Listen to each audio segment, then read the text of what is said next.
Welcome, everyone, to another episode of TheShow.live. My name is Mitch Jackson. I'm delighted to have the best co-host in the world, Jennifer Hoverstad. Jennifer, how are you doing today? Mitch, I'm doing great. And you know what a cool week that we get to see each other back-to-back 2 days in a row. So as you guys know, this is our first official TheShow.live for the new year. What better way to kick it off than with Kim Garst? I can't believe it. Kim is also our first repeat guest. Mitch, have we actually been on TheShow.live long enough to have a repeat guest? I can't even believe it.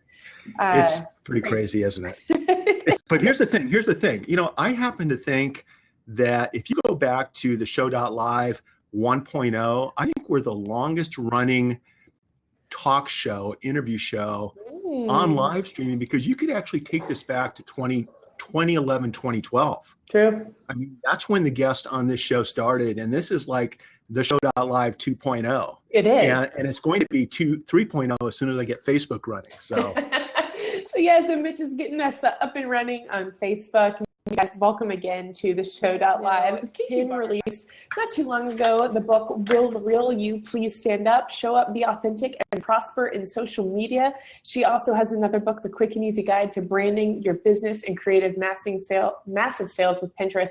And of course, all of this work, Kim has become known as the queen of social media. Her company, Social Boom, allows her to be a marketing strategist all over the world. And she has been able to consult and lead and really guide brands on becoming better on social. And of course, she's been recognized in maybe some channels you've heard of before, like CBS News, Fox News, the Huffington Post, Business Week, Social Media Examiner, and of course, she's been recognized by Forbes for her work and really her thought leadership in the social media space as well. So we are excited to have Kim on today. Look forward to picking her brain. And you know, I hear Kim has an event coming up in May, the Social Boom Conference. So we'll also want to make sure that Kim gives us some insight there, because those of you joining us, you may be interested in being able to see Kim live in person, as well as her team, and picking their brain some on social media. Because super excited to be here, even amidst all of the live streaming challenges that I obviously had today. I don't know what was going on. You know, hey, it happens. I was like, oh, I'll just download the app, and you know, I was downloading this browser and that thing, and I'll just go through the app, and it can get crazy. But it can get crazy. It's all good. we made it work, so that's the most important thing. So Kim, you know, you are our first official guest of 2017, and I couldn't think of a better person to start it out with, because really ending 2016, we saw quite a bit of movement coming from the social world as far as different things that apps and platforms were already rolling out, new apps and platforms rolling out. What are you most excited about coming into this year? You know, while this may not be the sexy answer, I am really excited about Facebook. Very excited about how fast they are innovating. And in the past, it's always been kind of a you know, one of those, they've changed something again. Really, you know, it's a frustration point for us. But I am loving how quickly they're embracing and innovating, specifically in the live streaming space. I'm seeing a lot of movement there in the VR space, you know, a lot of movement there.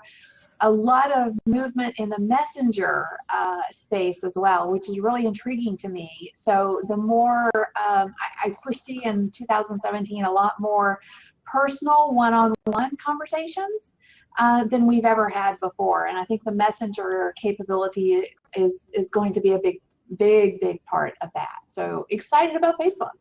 Yeah, I have to agree completely there. It's a fairly impressive platform when you look at the number of people that are on it, Kim. When you look at top influencers like you that are actually saying, hey guys, pay attention to this platform, pay attention to Messenger, and pay attention to Facebook Live. I mean, that's all we really need to hear. I was on a business call late last night on Facebook Messenger, and I can't mention the other person's name, but it's somebody who we all know, very well known social media leader. And both of us inadvertently, Kim, tapped the live video chat portion with Messenger. Yeah. Okay. Because it reminds you, click here to go to talk to somebody live. It was so cool. I mean, it wasn't something either one of us planned on doing. And now I know from this point forward, we'll both be using that function of Messenger. Well, and it even, it's taken it a step further. I don't know if you played with any of the filters in the Messenger app. Did you play with some of those? We didn't, just because it was a business call. Oh, well, it's kind of interesting because it's Snapchat-ish, and that's the term I use. Even in your personal profile, I did a little demo of this yesterday. They have this new thing in the live functionality on your. I only have it on my personal profile, but someone that was on my live stream yesterday shared that they have it on their fan page as well, which is pretty cool. But it is filters for your live stream. So, we've seen I think it's what is it? MSRQD is the Facebook app that has the Snapchat functionality, essentially the filters, but it's a standalone app. Now they're integrating that concept into the live stream functionality. So that's pretty cool. So, it didn't have a lot of options, but there was the flower in your hair and, the eyeballs and, some interesting things. And again, that's just a total takeoff of Snapchat. So it's really going to be interesting to see, if the Facebook community end users will adopt the Snapchat functionality to the same degree that they have on Snapchat. It's going to be interesting. Kim, you're already leading in with all of this social knowledge that you have, which is awesome. And of course, Mitch and I are so familiar with your background. But for people who maybe don't know the non-speaking side of Kim, give us a little bit of background on Social Boom. I mean, you've had an online business for over 20 years. Give people a little bit of background there on what you do on a daily basis. Sure. Well, basically, we have shifted over the years from to go back to your point, I've been online and owned an online business and built numerous 6- and 7-figure businesses over the years. I've been online for, good dating myself, 25, almost 26 years. Yikes. It doesn't seem like it. It really doesn't. So I've seen a lot of things come and go and been excited about a lot of things over the years, but nothing has really excited me like the live streaming space in particular. And I can't believe I'm saying that because I was never one of those people who embraced video. It was always an elephant for me. But what we do at Boom Social has evolved to essentially a training model where we're really invested in helping businesses grow, whether that's starting, growing, and scaling their businesses using the power of social and digital media. And it's not just social because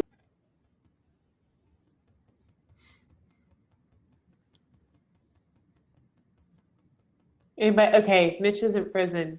Kim, you're frozen here for a minute. Sometimes it just comes back. I do want to go ahead and put while Kim is pausing here. Here's Kim's website, and of course it has that Boom Social link on there too. Kim, hoping to get you back here. Didn't see any issue with the internet, but you never know. You know what it is? Kim was saying how much she likes live video. So the live video gods right now are really you like live video. Let's see. I think after today, she's not going to be a big fan of live video anymore.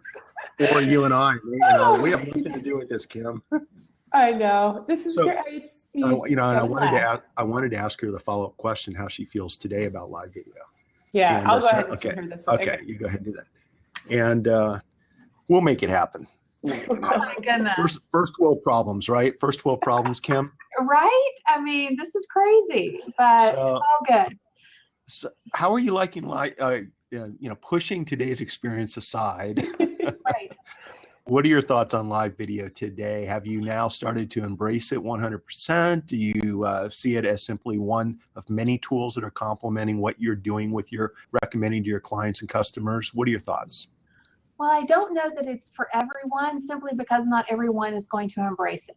And, not every business owner is going to step up and step out of the fear factor. I've been all about trying to share how it makes sense from a time-saving standpoint, and a repurposing standpoint. We create so much content every day, and yet, there's the amplification of it, and it's just so I'm trying to paint the picture of why you should do live video versus some other things that you may be doing. But I've never seen a median that will build the know, like, and trust factor faster than live video. You know, if you start today in the social space, you know, if you start on Twitter or Facebook or Instagram or any of the social platforms, and, you know, you're trying to build value and connect, it takes time. And with live video, I see a median where, you know, you can show up, create amazing content and value, and connect and collaborate in some amazing ways that you really can't do in the traditional sense on, you know, like when I was started on the social space, it can be very difficult to go that route without the time factor. And I think the live video shortens that dramatically. And if used correctly, it can save you a lot of time as a business owner.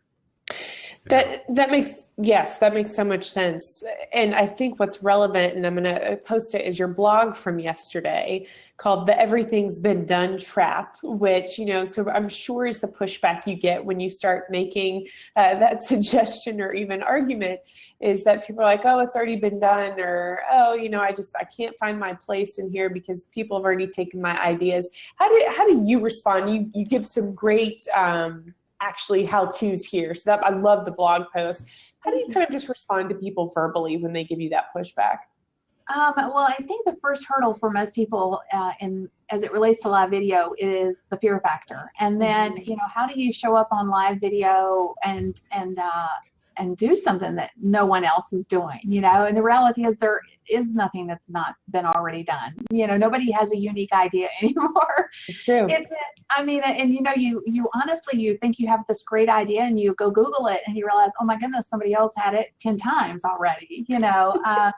It's just about who takes action on it, and then ultimately who puts it out in their unique way. You know, it's like Mexican restaurants, for example, right? I mean, there is 1,001 of them, and you know, how do they ultimately capitalize on and grab a market share? It's how they show up, right?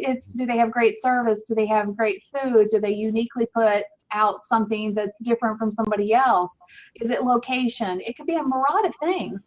But the reality is we all have, none of us have a unique business. We're in the middle of a lot of other people doing the same thing. Right. So it's about just showing up and being uniquely who you are. And I think that's at the root of it. Well, it is why I wrote the book, Will the Real You Please Stand Up? Because that's the difference maker. It doesn't matter whether you're on live video or whether you're showing up on Twitter or Instagram or on your blog. It really doesn't matter. It's all about that authenticity and, you know, being true to who you are and putting that content back out in a way that comes from your perspective. Yes. You know, and not everybody's going to like us, right? I mean, that's the other thing. Yeah. I mean, you know, and there's plenty of room for everybody, right? That's what it comes down to. And yesterday, or the day before yesterday, Kim, I reposted an interview I did with Seth Godin about 4 years ago, and he was talking about when the new social platforms started coming out, you could get noticed, you could develop your brand just by being on those platforms because they were new. In fact, and I just found it fascinating because when you fast forward to today, that's not the case. I mean, everybody's using the social platforms. Everybody's sharing great content. Most people are sharing it in the right context. So what separates one person from another? And it's your own unique self. It's your own personality, right? It's what you do. It's when you're at the hockey rink watching your son play hockey, you know, that attracts my attention because I'm a jock kind of guy. I like athletics and I like seeing people outside of what they normally do. That's what attracts me to some of the things that you're posting, right? And so can you share with our audience, both live and recorded, what are some of your tips for helping us show our human side when it comes to being on social? What can we do? And is there a difference between showing your human side on live stream as opposed to when you're generating a blog post, when you're doing a static post of some sort? Just your thoughts on that. Well, I love that question, by the way. It's kind of convoluted, but. No, but it is, it's such a critical component of success in the social space, in my opinion. And the reason that so many people don't get the results, so many business owners, whether they're solopreneurs or whether they're small business owners or whether they're brands even, is they approach social media either without a plan and a goal set, or they approach it from a business only standpoint. And the reality is this, newsflash, most people are not on social media to buy our products or services. They're just not. Doesn't mean they won't buy our products and services, but that's not what usually connects people. It's like going to a social event and holding up a sign that says, hey, I have a sale on my website, go buy. So, instead of, saying on social, hey, let's get married, in other words, buy, how about you date first? How about you, put content out that's relatable in some way? And to your point, exactly, Mitch, you're connected or you're drawn to my content based on core things that you're interested in. It's a commonality. And I think that's the missing piece, is sharing relatable content that is that first intro. It's like when you go to a social event and you talk to someone you've never met before, you try to find that common ground, right? Maybe it's kids, maybe it's sports, maybe it's the weather. And so it's social media is life. It's just exactly like if you are meeting someone for the first time. So you have to approach it like that. And I think that's the disconnect for so many business owners, is they just think they're businesses, and they don't well, why would I share a photo of my dinner? That makes no sense. But yet that's a common thing that we all eat, right? And we all are drawn to beautiful photos, or we're all, not everyone, and now granted, but that relatable content is so incredibly important. And that's one of the reasons that I share so much content that's inspirational or humorous or, has another value add, a connection point, rather than buy from me, a marketing message. So, and a lot of people ask me about that. Well, what does this have to do with your business? Well, why are you sharing this? Because I'm trying to connect. I'm trying to draw eyeballs around something that they care about, not something I care about.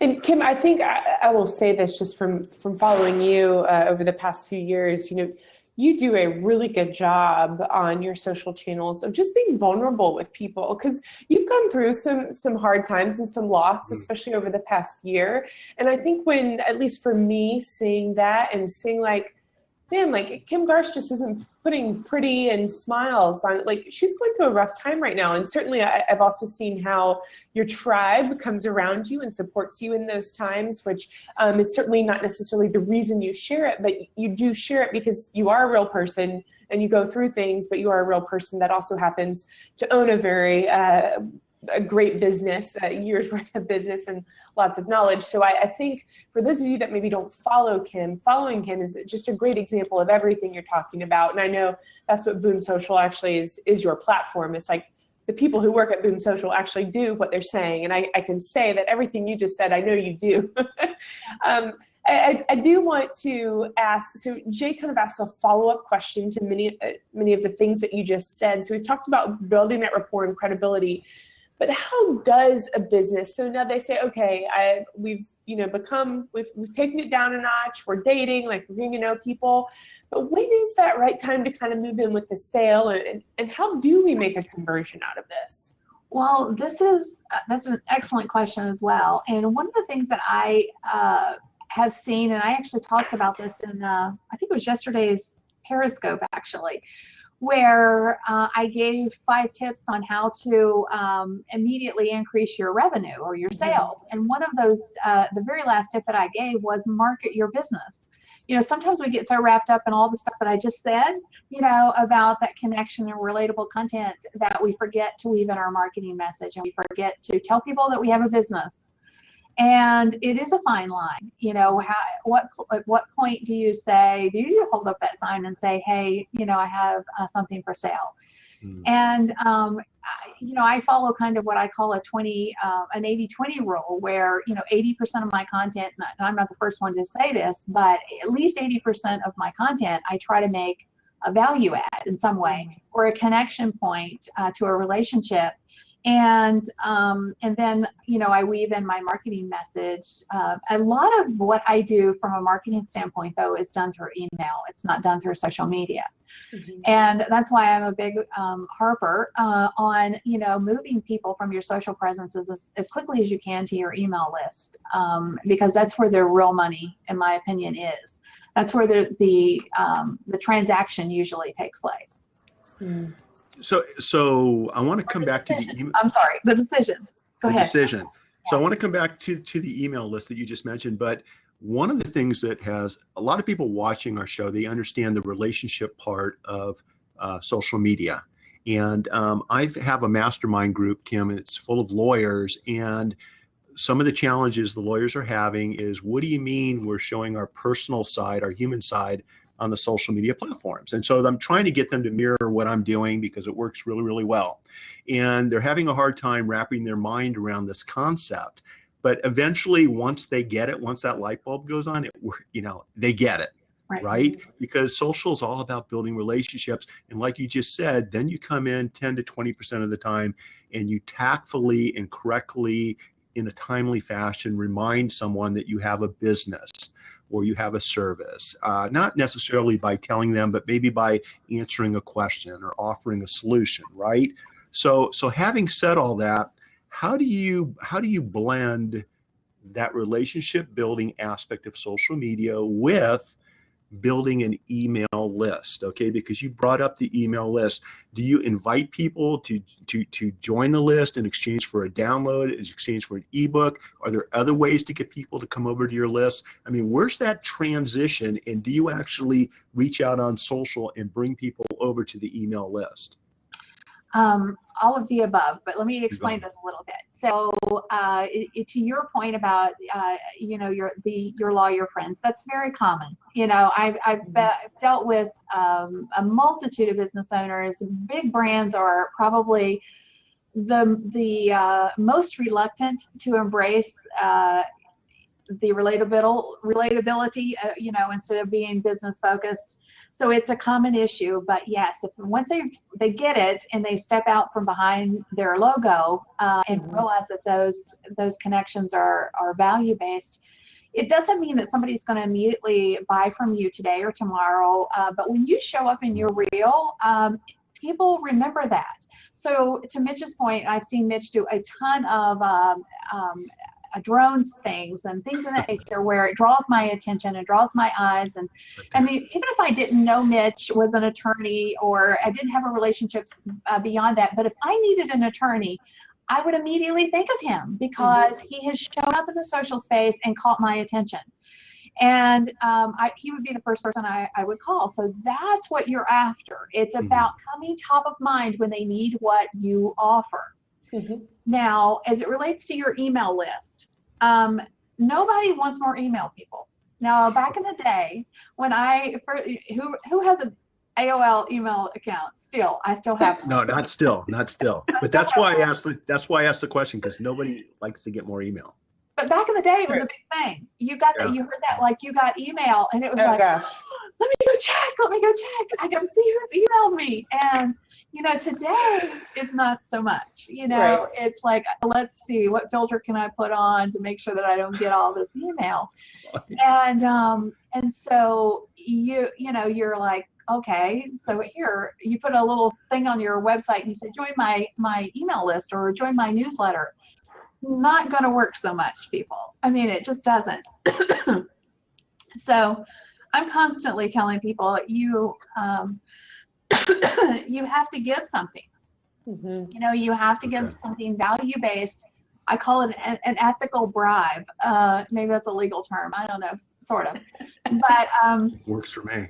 Where you're giving something value-based in exchange for their email address.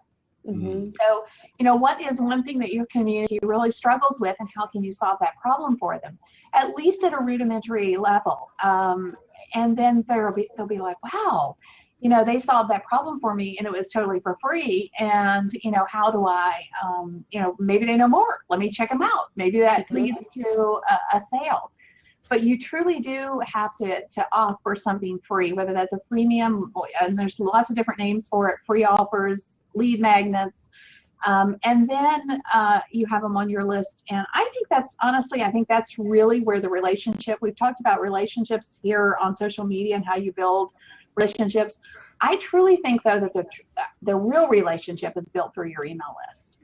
So what I mean by that is, if somebody is a follower or a fan, they may see your content sporadically, right? I mean, maybe, unless they're just like stalkers, and heaven knows you want those, but for the most part, they're probably not stalkers, and they see your content sporadically. But when you land in their email box and you give them value consistently, and they open your emails consistently, that's where the relationship is truly built. And that's why ultimately a percentage of those people will become your buyers. That makes total sense. And I think email is something that is often overlooked, and so that insight is very helpful to keep in mind. I want to switch gears a little bit, because Claudia brings up a great question. She says that she knows you also specialize in advertising, specifically Facebook advertising, and wants to know, do you foresee Facebook ads for Facebook Live and scheduling of those ads in Facebook Live, which is a great question. And Kim, you may have the inside scoop on this. Yes, actually, Facebook has already said that ads are coming, and they're testing them right now, in fact, with a few key accounts. I'm very excited about this because the split is going to be, it's going to be a similar, well, I don't know exactly what it's going to be because I haven't seen it yet, but I think it'll be very similar to what we see on YouTube. And there's going to be like a 55-45 split on revenue, which means now there'll be a direct way to monetize our live streams. If you're not already doing so, this gives you one more way to advertise. And I'm excited about this, specifically if they're on the front side like they are on YouTube instead of embedded in our content. Because if they're on the front side, that means that 3-second views are counted as a view, or 3 seconds are counted as a view on Facebook, which means that, if you get lots of views, you could potentially have a massive revenue stream pretty quickly. Let's say massive. It might not be massive but it could be substantial. Maybe that's a better word. There's quite an opportunity there. Right. So while, as an end user, I'm not so super excited about the ads, but as a marketer, yeah, I'm excited about the ads. And, when you look at advertising on social, to me, it's so much more digestible than being forced to watch commercials on TV. Yes. All right. In other words, it's just something that's part of the experience. It's more palatable to digest. I don't have a problem with the type of advertising that we're talking about because it's usually short, sweet. You can click a button. You can skip past it after 5 to 7 seconds. It's really clean stuff. I'd like to welcome Brian Kramer to the show. He's in the audience. Hi, Brian. It's good to see you. Kim, let's talk and pivot just a second about and tell us a little bit about your Social Boom Conference. I understand it's in May, Orlando, Florida, May 16th and 17th. You can have like 750 guests showing them how to use social, how to use digital to create excitement, to create energy, to create activity, and really to benefit their businesses. Do you have professionals, lawyers, doctors, people like that at your event? And do you share different tips with them that you might share with somebody who maybe has a market on the corner selling donuts? Or is it all the same approach? I mean, I really am curious as to how you go about that. Well, the theme of it, and we're slightly different for a social media conference because, and actually it's not just social media, even though the name of the conference is Social Boom, it's about money mastery, essentially, for your business. And, how do you actually monetize social? And much of that does have some digital components. And I mentioned that earlier.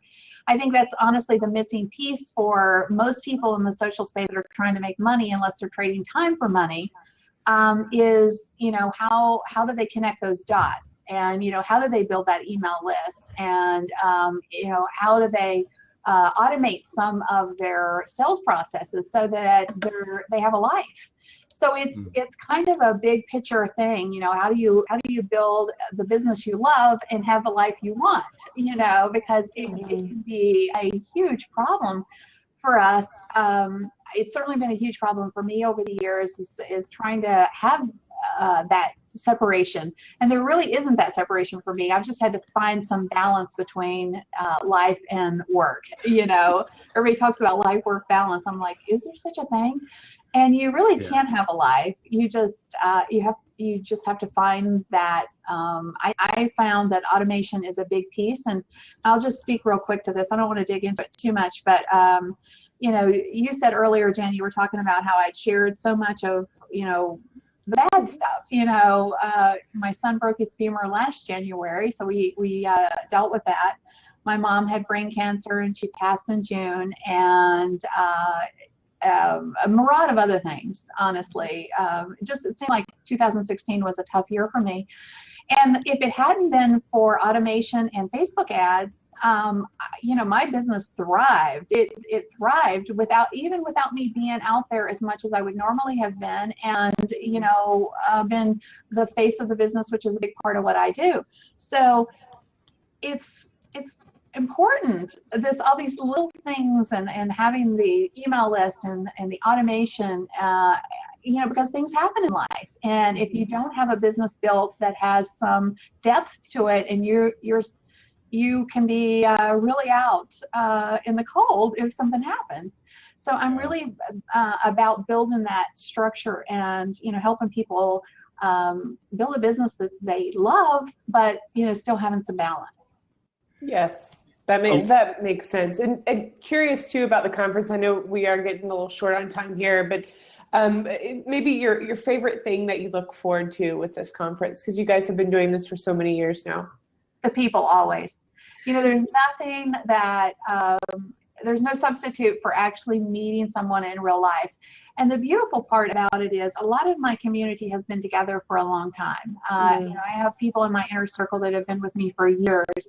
So when we all get together, it's like family. It's like a family reunion, and you know, people know people's issues, and we've prayed for each other, and we've, you know, gone through things together. We watch people's businesses grow, and in some cases fail. You know, certain parts of their businesses.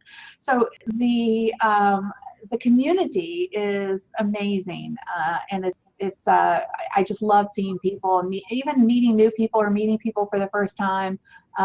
That's always incredible for me. So I love the people. Yeah, it's community. It's community, and what's wonderful is I've seen people who embrace community, appreciate community, who love their communities. They do well online. They do well offline, and it's really not that complicated, but it is something that you have to get comfortable doing. If you're not comfortable on live streaming, if you're not comfortable writing a blog post because you don't think you write well, then you have to just get comfortable with the process, right? And the more you do it, the more comfortable you get.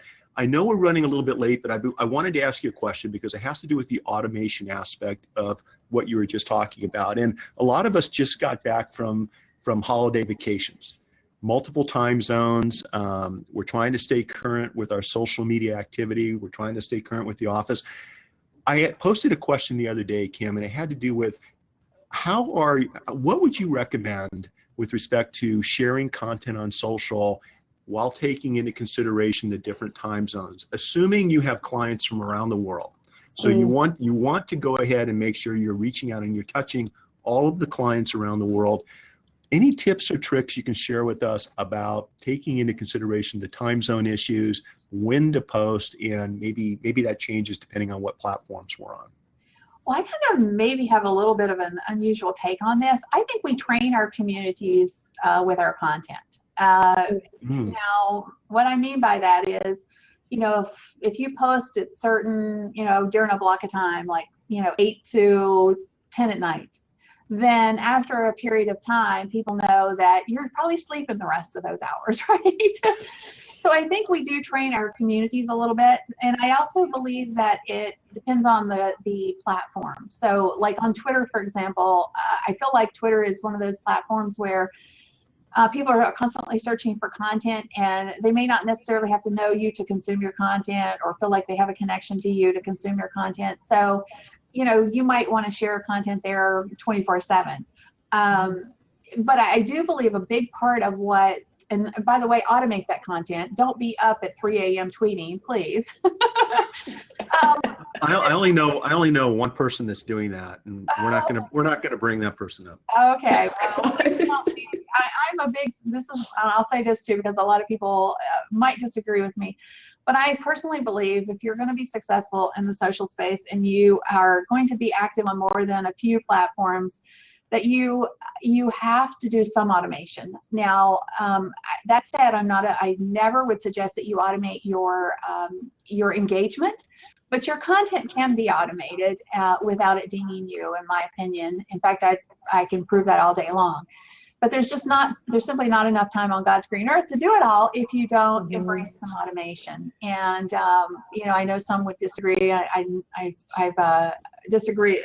Gary Vaynerchuk for one. I love Gary, but he's a fan of no automation, and that's just one place that very few places I disagree with him, but that is one place that I do disagree. And but to go back to what your core question was, when should you schedule, when should you put your content out there? The majority of people realize that you got to sleep sometime, and Right. if you put a piece of content out there and you don't engage with it for 8 hours and somebody else is engaging with it during that time block, then have you really served that piece of content well, and that person that's consuming that piece of content, because you haven't been able to get back to them in a timely manner? So it's really some of it's a personal decision on your part, and some of it is just again training your community to consume your content when you have the opportunity to be there and engage with them. It depends on what your goals are, honestly, and that's true pretty much across the board. What's your goals, and then adjust your strategy accordingly. And maybe not be afraid to take risk, because sometimes, for example, I popped on Periscope when we were at Stonehenge, and it was probably like 2 or 3 in the morning California time, and it's the middle of the day over in the UK. And what I noticed is I actually got some new viewers that I wouldn't normally get, people that were up in the UK, and then just repurposing that feed during normal hours here in the United States the following day increased the visibility and the play of that particular video, which I thought was kind of cool. So maybe it's also an opportunity to reach a new market by kind of playing around with the time zones, right? That's a good point, for sure. Absolutely. That's great. Well, we have kept you a few minutes over 5 o'clock. So Kim, we appreciate you being part of the Show.live today, and thank you for your patience. And thank you for your patience. I'm sorry it took so long for me to get on, and thank everybody else for being patient and hanging in there with us. So appreciate you guys. So good things are worth waiting for. Absolutely. You'll have the conference coming up in May. I know Nancy Merlin had to run, but she did want to ask. I know the website says 2 full days, so May 16th and 17th this year. When would you recommend people travel in or plan that travel? Well, we've because Mother's Day is the weekend before, so that's a Tuesday and a Wednesday. So we set it up to where you could fly in on Monday after Mother's Day. We do have a day after the event for workshops. We're going to do a live video workshop, a Facebook ads workshop, as well as a funnel workshop. Ooh, How do you wow. build that first sales funnel? So yeah, it should be fun. Those are the workshops are extra, but for people who are already there, who want to take advantage of not having to spend money again on travel, it's a great opportunity. Yeah. Excellent. Great. And of course, people can reach you on kimgarst.com. And maybe if they have any other questions for you, what do you recommend? Reaching out in the website? You can reach out. You can reach me on Twitter. My username is Kim Garst, pretty much everywhere. Twitter, Facebook, etc. You can get more information about the event. If you're interested in the event, if that sounded like something that would benefit you, it's socialboomevent.com. Awesome. Kim, thank you very much. We really appreciate seeing you again, and you're our first repeat guest on the Show.live. Everyone, It's pretty awesome. That's the way it should be. And what we'll be doing, just as a reminder, because the Facebook Live feed didn't work out once we had the hiccups. So what we'll be doing, everyone, is we'll be editing this. We'll be cutting out part of the show that didn't come through, and we'll be sharing the edited version of today's interview with Kim Garst on our Facebook pages in the next day or so. So look for that, share it, and always support everything that Kim does. She's doing good stuff. Thank you, Kim. Really appreciate it. Thank you, guys. Have a great day, everyone. Take care. Bye-bye. You too.